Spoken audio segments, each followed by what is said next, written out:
فاروق اعظم ہے، میرے فاروق اعظم ہے، میرے فاروق اعظم ہے،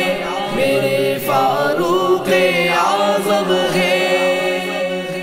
سیدنا فاروق اعظم رضی اللہ تعالیٰ عنہ کی کنیت ابو حفص اور لقب فاروق اعظم ہے۔ فاروق مانے حق اور باطل میں فرق کرنے والا۔ میرے آقا اعلی حضرت فرماتے ہیں فارق حق و باطل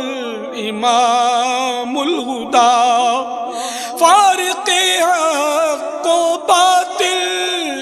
امام الہدا، تیغ مسلول شدت پہ لاکھوں سلام۔ آپ رضی اللہ تعالیٰ عنہ اشراف قریش یعنی قبیلہ قریش کے سرداروں میں اپنی ذاتی و خاندانی وجاہت کے اعتبار سے بہت ہی ممتاز ہیں۔ آپ رضی اللہ تعالیٰ عنہ کا خاندانی شجرہ 8ویں پشت میں رسول اللہ عز و جل و صلی اللہ تعالیٰ علیہ وآلہ وسلم کے شجرہ نسب سے ملتا ہے۔ آپ رضی اللہ تعالیٰ عنہ واقعہ فیل کے 13 برس بعد مکہ مکرمہ زادہ اللہ شرفا و تعظیمہ میں پیدا ہوئے اور اعلان نبوت کے 6 سال 27 برس کی عمر میں مشرف باسلام ہوئے، جبکہ ایک روایت میں آپ رضی اللہ تعالیٰ عنہ سے پہلے کل 39 آدمی اسلام قبول کر چکے تھے، اسی لیے آپ کو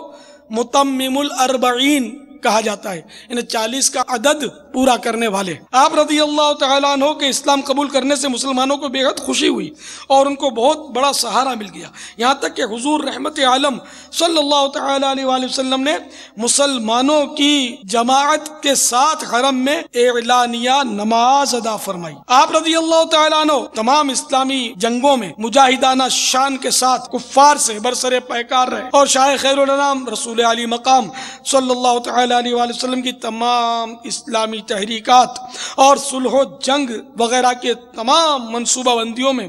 وزیر و مشیر کی حیثیت سے وفادار اور رفیق کار رہے۔ محسن امت خلیفہ اول امیر المومنین حضرت سیدنا ابو بکر صدیق رضی اللہ تعالیٰ عنہ نے اپنے بعد آپ رضی اللہ تعالیٰ عنہ کو خلیفہ منتخب فرمایا اور 10 برس 6 ماہ 4 دن آپ رضی اللہ تعالیٰ عنہ نے تخت خلافت پر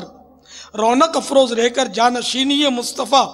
صلی اللہ تعالیٰ علیہ وآلہ وسلم کی تمام تر ذمہ داریوں کو بطریق احسن انجام دیا۔ 26 ذوالحجۃ الحرام 23 سن ہجری بروز بدھ نماز فجر میں ایک بدبخت ابو لولو فیروز نامی مجوسی کافر نے آپ رضی اللہ تعالیٰ عنہ کے شکم پر یعنی پیٹ مبارک پر خنجر سے وار کیا اور آپ رضی اللہ تعالیٰ عنہ زخموں کی تاب نہ لاتے ہوئے تیسرے دن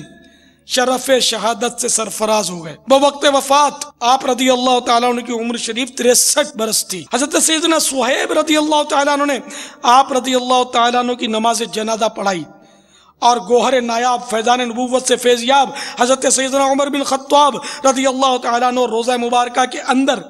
حضرت سیدنا صدیق اکبر رضی اللہ تعالیٰ عنہ کے پہلو منور میں مدفون ہوئے، جو کہ سرکار نامدار صلی اللہ تعالیٰ علیہ وآلہ وسلم کے مبارک پہلو میں آرام فرمائے۔ اللہ عز و جل کی ان پر رحمت ہو اور ان کے صدقے ہماری بے حساب مغفرت ہو۔ حضرت سیدنا صدیق اکبر اور سیدنا فاروق اعظم رضی اللہ عنہما کو دنیاوی حیات میں بھی اور بعد وصال بھی رسول بے مثال بی بی آمنہ کے لال محبوب رب ذوالجلال عز و جل و صلی اللہ تعالیٰ علیہ وآلہ وسلم رضی اللہ تعالیٰ عنہما کا قرب خاص عطا کیا گیا۔ چنانچہ عاشق مصطفیٰ فدائے صحابہ محب اولیاء شاہ امام احمد رضا رحمت اللہ تعالیٰ علیہ فرماتے ہیں محبوب رب عرش ہے اس سبز قبے میں پہلو میں جلوہ گاہ عتیق و عمر کی ہے، سعدین کا قران ہے پہلو ماغ میں، جھرمٹ کیے ہیں تارے تجلی قمر کی ہے، حیاتی میں تو تھے ہی خدمت محبوب خالق میں، حیاتی میں تو تھے ہی خدمت محبوب خالق میں، مزار اب ہے قریب مصطفیٰ فاروق اعظم کا،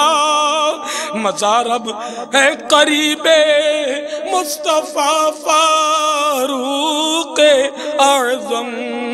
کا۔